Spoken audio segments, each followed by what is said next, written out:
you got a few minutes. So I'm just gonna tell you about upcoming shows, and then Robbie and the group is gonna be up in about 8 minutes. So you have a few minutes to get a beer. Thanks for coming to the Hideout tonight, and I want to thank all of you folks that come out for Robbie Fulks all the time. How many of you come out for Robbie Fulks? All right. So.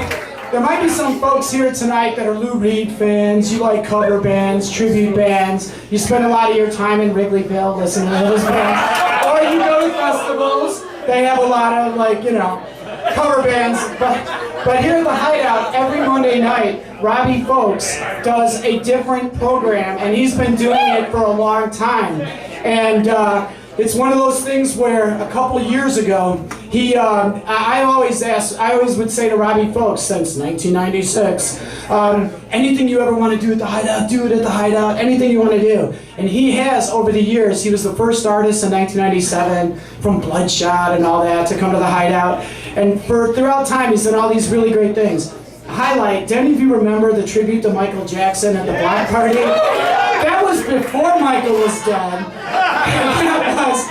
He went for his 50th birthday, and that was before all the zombie stuff is on TV. And do you remember Robbie dancing around with a bottle of wine that had Jesus on the front of it with little boys pouring wine, and he was singing all that song, "The girl is mine, the doggone girl is mine," and all these little boys were dancing around him, and that was for our block party, okay? So that was a lot of families with kids and strollers and all that. So that's Robbie Fulks. And so, I mean, every week, last week, he did Merle Travis versus Miles Davis, okay? And so anyway, so tonight, so those of you that have been following him, it just keeps going, and it's hard to believe, and I keep thinking he's gonna be like any day, he's gonna be like, you know, that Monday thing is getting me tired, it's fucked up, and you know, Mondays suck, and I think we're done. And then instead, he keeps going like, Merle Travis and Miles Davis, Thelonious Monk versus the Monkees, Lou Reed, you know, what the fuck. And then every show he has a different he has a whole collection of different musicians, you know. And so I was thinking about this week in New City, in the New City 45. Did any of you see that? Any of you read the paper still? If you go, there's still boxes on the corners, and you go in, and there might be a Reader or New City or No More Onion. There's a Red Eye, okay. But they in New City, they had the 45 most influential musicians, and I was like going down the list, you know. And then all of a sudden, it was like 44 Robbie Fulks, 45 John Langford, and I was thinking like, those are the two my favorite, the best, greatest musicians anyway. So I was like, Robbie Fulks, 44, 45? You know, what the fuck, you know?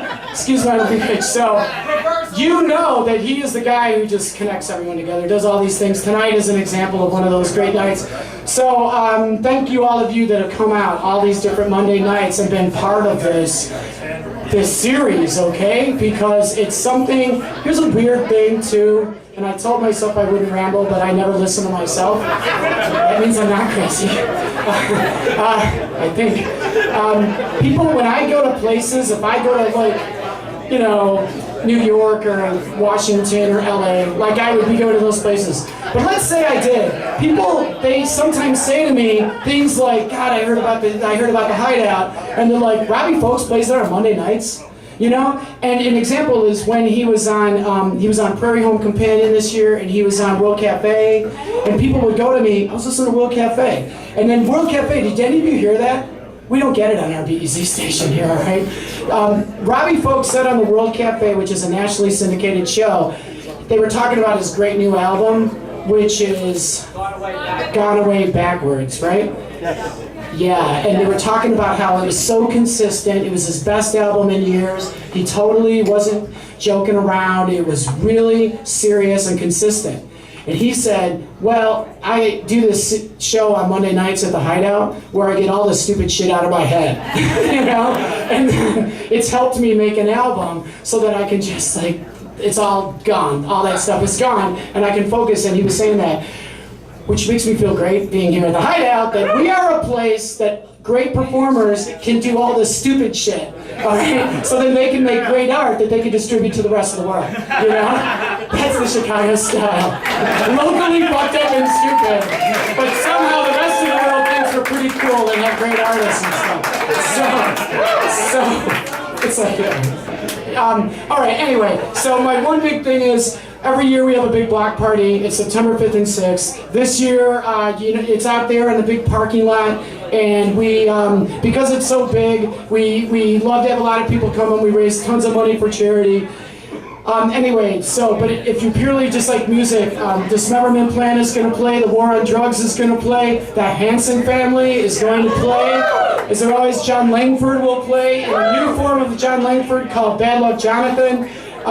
War on Drugs, Sylvan Esso, the Dismemberment Plan from Washington, D.C., the Funky Meters with Art Neville and George Porter, and Sylvan Esso, and Valerie June, and Matt DeMarco, and we're going to have Vision Celestial, Plastic Crime Wave Vision Celestial, Guitar Orchestra start out the day. So if you have no money, you bring a guitar, you're here one, you can do it. Ladies and gentlemen, he's listed number 44, number 45 on the most influential musicians in Chicago. And Chicago's listed as number 117 as the most influential cities in the world. Robbie Fulks and a tribute to Lou Reed.